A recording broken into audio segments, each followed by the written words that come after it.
Hi everyone, I hope that you're having a fabulous day or evening, depending on where you are in this world when this YouTube video crosses your path. Spirit has been encouraging me for quite some time to start making YouTube videos, and today I wanted to make a YouTube video on people pleasing. So if this video has crossed your path, if you're attracted to the title of this video, I promise you that this video is for you. People pleasing is something that's near and dear to my heart because it's something that I have had to overcome in my lifetime. Since I was a little child, I would people please to try to get a desired result. And it caused me a lot of pain, and it also caused me a lot of exhaustion. And it wasn't until maybe 3 or 4 years ago that I recognized this unhealthy coping pattern within my life and started to make shifts so that I no longer extend my energy the way that I used to do. So I hope that if you have people-pleasing tendencies, you will take the time today or in the next few days to listen to this video and do the actionable steps that I provide so that you too can find the root cause of your people-pleasing tendencies and heal that wound within yourself. So what is people-pleasing? Well, people-pleasing is doing things or acting in a certain way that is out of your character to benefit another person. What are some examples of it? Well, one example is acting a certain way around other people, which is not aligned with who you truly are. I myself have been in romantic relationships and also platonic relationships where one party might have been more negative in nature, and I would find myself trying to be more uplifting than I normally am to accommodate for their moodiness, let's say. So that could be one example. Or if you have been in an abusive relationship, which I have also experienced, it could be, doing whatever it is to keep the peace, making sure everything's perfect because you don't want your partner to explode on you, or whatever it is for you. Another example that I have experienced in my lifetime is over caretaking others. I've had many situations in my lifetime where people have needed care, and they truly did need care. But the thing is that I would always be the one that steps up to the plate when there were many other people that could have offered that support. Didn't have the opportunity to provide that support because they knew that I would automatically step in and do it.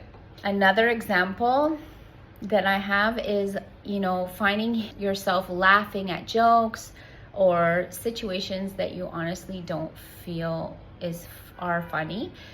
Someone says a racist joke or a sexist joke or something that doesn't align with your soul, doesn't align with your morals or values, and you go along with it to maybe make the other person feel good out of fear of not fitting in or meeting whatever their agenda is.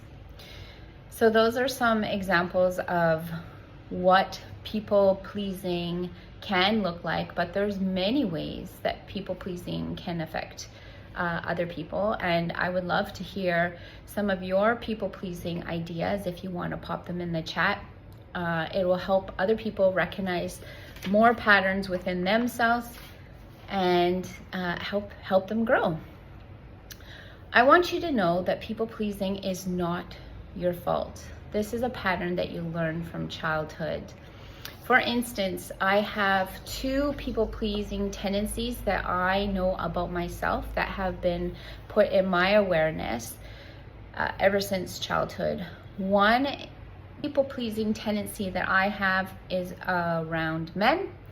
I was taught at a very early age, out of lack of connection and attention from the primary male role models in my life, that I had to work hard for love.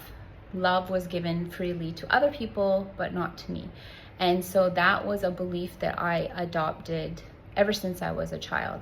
And since childhood, I have repeated this pattern and had people, places, and situations come up in my life that have given me plenty of opportunities to overcome this harmful pattern within myself.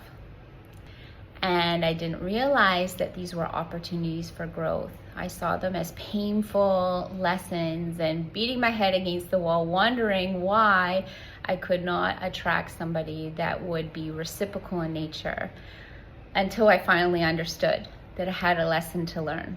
And then the pattern stopped. Another example of people-pleasing tendencies is around caregiving for me. Okay, like I've already mentioned, I've had some situations in my life where people really did need to have someone take care of them. The problem is that I would always be the one, and people would know it, who would step up to the plate, because I am a kind, nurturing person.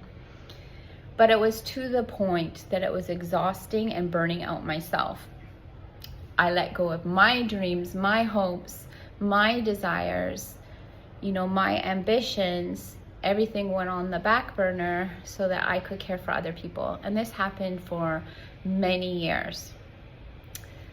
So that was another painful pattern that I had to experience and to learn that it's okay to be kind and to be supportive and to be helpful in people's lives, but it's also okay to step back and to take time for yourself and to put your needs ahead of somebody else, just like you would put your own oxygen mask on first before you assist others. Because if you are running on an empty tank, you cannot be of service to anyone in an effective way. This next part was really hard for me to accept, especially about myself, because I do not consider myself to be a manipulative person. But at the core essence of people pleasing is manipulation and control, because you are trying to alter or manipulate your own behavior to control outcome, right? So an example of that would be, again, if you are dealing with somebody who is more challenging, instead of standing up for yourself in a healthy way, you become passive so that you don't rock the boat. So you are manipulating your own behavior, not being true to yourself to benefit another person's personality or mood. But that's not the worst part that I've learned about people pleasing. The worst part of people pleasing is that when you people please, you're abandoning yourself. And this matters because you are extremely valuable. You're powerful, and you deserve to have your dreams, your ambitions, your desires and needs met as well. And so when you are in a situation where you're constantly people pleasing around other people, you are essentially eroding your own self-worth and your own self-esteem. And over the long term, this can have very damaging effects on who you are as a soul. Over the long term, this turns into resentments and anger, because you're not speaking your truth about who you truly are. Instead, you're staying in safety and comfort by altering yourself for the sake of someone else.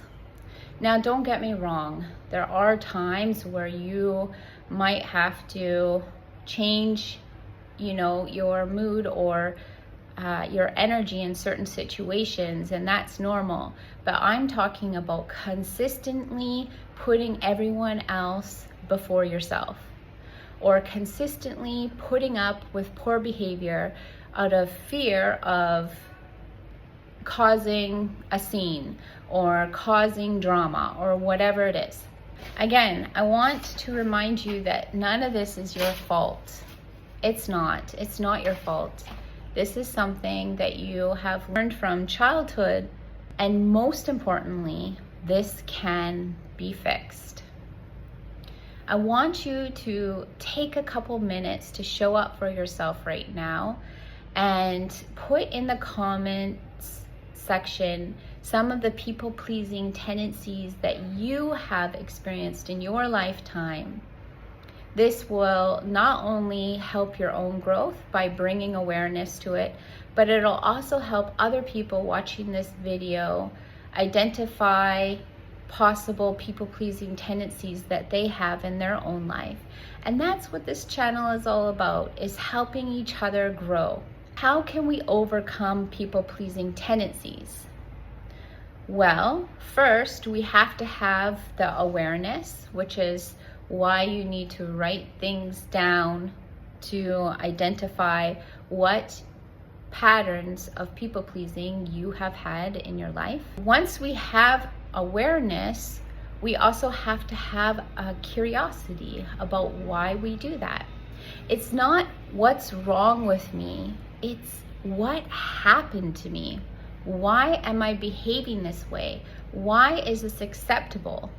For instance, if I laugh at a joke that I do not find funny, that's going against my values, my morals, my character, I would need to ask myself, why did I just do that?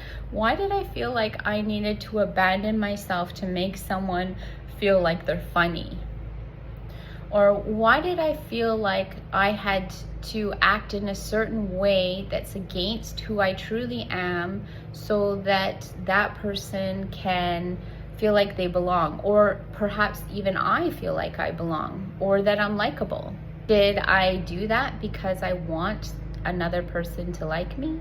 These questions are important because they allow you to get to the root cause of why you're doing the behaviors that you're doing, so that you can make changes and shift your patterns. Step 3 is noticing the pattern, which is typically from childhood. When I say typically from childhood, I mean 12 years old or younger, but possibly even 7 years and younger, somewhere in that area. You will find patterns that were formed because when you are little, you do not have the biological development yet to critically think. And so everything that you learn or experience in your younger years can be perceived in certain ways that aren't necessarily true. So asking yourself questions like, at what point in my life did this particular people-pleasing tendency start, could be helpful. Or why did it start? What was the environment like? What were the people like that I were around when I was a child? How did I have to alter myself? What would I need to do to feel safe? Because essentially that's why we develop people-pleasing. It's out of protection and safety. We can try to control a situation so that we can feel safe and secure in our environment or in that situation. So going to a personal example of mine, when I was a child, I was living in a very unstable environment. Moods would shift often and quickly, and I could feel that instability. And so I learned at a very early age that if I could be a good girl and do what I am told to do and go above and beyond, perhaps I would get the attention that I needed from the role models that were in my life at the time. And so essentially I would abandon who I truly was and put on a facade and act like everything's okay and be happy and cheerful and bubbly, to get attention or to be noticed, to be recognized, and to be a good girl. At the core essence of my people-pleasing tendencies, my belief was I had to earn love. I had to work hard at love, or even perhaps I was unlovable. So that's my example. Take a moment right now to recognize what your core belief is by asking the questions that I suggested asking, or if you find new questions to ask, go ahead. But essentially finding out when your people-pleasing tendencies started, from what you can remember, and what the environment was like, what possibilities of why you would have that behavior start. So take a moment, write those things down for your own growth, and please feel free to share them in the comments in the comment section, because it will help other people grow as well. Step 4. Step 4 is asking yourself if this core belief is actually true. If we go back to the example I already provided you with, I had unhealthy males around me as a child. Their wounds, their woundedness really showed when it came to love. They were either absent or unavailable. Because of their woundedness or limitation, does that mean that I'm not lovable? Does that mean that it's hard to earn love, or that you have to work hard to earn love? No. It means that they were in their own woundedness. They had their own limitations. They had their own growth that they hadn't worked through yet. And there's no shame or judgment in this at all. They're all wonderful people. It's just, as a child, your perception, when you don't receive the core needs that you need as a child to feel nurtured and loved, you can look at things in a certain way that aren't necessarily true. The truth is that everybody is worthy of love. Everybody. It doesn't matter how much money you earn, what material assets you have, what you have or haven't done, what education level you have, where you live. None of that matters. Everybody is worthy of unconditional love. Love is given freely. It's not something that needs to be earned. You are lovable simply because you exist. And that's the truth. Step 5. Now that you've found the root of your people-pleasing tendencies, I want you to think about that sweet, innocent little boy, or that sweet little innocent girl, and what they needed as a child. What they actually needed before this people-pleasing behavior pattern started. And then I want you to start to be the parent for yourself that you never had, or the caregiver for yourself that you never had, or the nurturer for yourself that you never had. Meaning to give yourself that unconditional love, like in my situation, that I did not feel I received enough as a child. Or whatever it is that you feel like you did not receive enough as a child. And so what are some examples of unconditional love in my situation? Well, I can unconditionally love myself by going paddleboarding, doing yoga in the mornings, going dancing, taking a bubble bath and reading a book.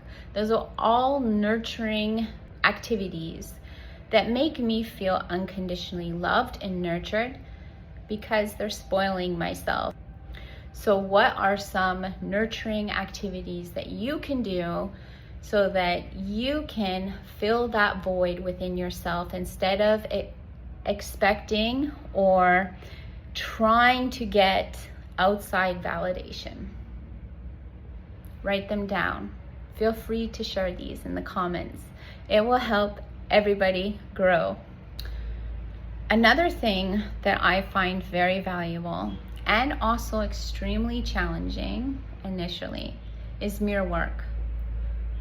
Looking yourself in the mirror and telling yourself how lovable you are, how worthy you are, how beautiful you are, or how handsome you are. It doesn't matter. You get my point. But filling yourself up, giving yourself those compliments and those reassurances is really going to help you. It's going to feel really uncomfortable at first. If you have people-pleasing tendencies, I promise you, it's going to feel uncomfortable, because people-pleasing is around your self-worth, and people who people-please on a consistent basis often have issues with their self-worth. So let it be uncomfortable. It's okay. It's just telling yourself, nurturing things. It's something that's unfamiliar to yourself, because you have been the one giving all the time, not receiving. And by looking in the mirror and telling yourself these wonderful things, I promise you, you are going to start to feel gorgeous, supported, unconditionally loved, and just valuable. And that's what everyone should feel like. We're all treasures. Everybody should be treated like a treasure. And so finding that treasure within yourself by giving yourself that nurturing love and compassion that you have always needed ever since you were a child. It will, I promise you, if you give it 30 days and do this mirror work before you take a shower or a bath, just give yourself like 30 seconds of a pep talk in the mirror, and over time, I promise you, it will not feel so uncomfortable anymore. And lastly, we have step 7. So now that we've done all the work and we found out all the things that we need to find out about ourselves, where we need to heal and to fill that void with unconditional love or nurturing, so that we no longer feel the need to overextend ourselves on a regular basis, we still have to deal with the people that are in our lives, don't we? So step 7 is all about setting healthy boundaries. Because the truth is that when you change as a person, you're probably going to be ruffling some feathers, because people are expecting you to exude your energy. They're expecting you to be there on a consistent basis at a drop of a dime. And now that you're a different person, now that you no longer people please, they're not going to be used to the new version of yourself. So some of the things that you can do to help yourself set healthier boundaries is let people know what times you're available and when you're not available. Another thing that you can do is notice the people that are in your life that siphon your energy on a consistent basis, and change how you interact with them. Match their energy level. If they give little energy towards you, you give little energy towards them. And either their behavior will change or they will eventually fall out of your life, which isn't a bad thing if they're only siphoning your energy, I promise you. But sometimes it's just not that easy, is it? Sometimes there's dynamics in relationships that we can't necessarily get away from those people. Another idea is to limit your time with somebody. So if you make yourself available, you're only available for a certain amount of time. And then that way, you can control how much energy you're investing into somebody else, and then you're not feeling like you're overextending yourself. I hope that you found tremendous value in this video today, and I would love to hear your comments in the comment section. Please like, share, and subscribe if you found value in this video, and I wish you a blessed day, and I look forward to making the next video soon. Take care.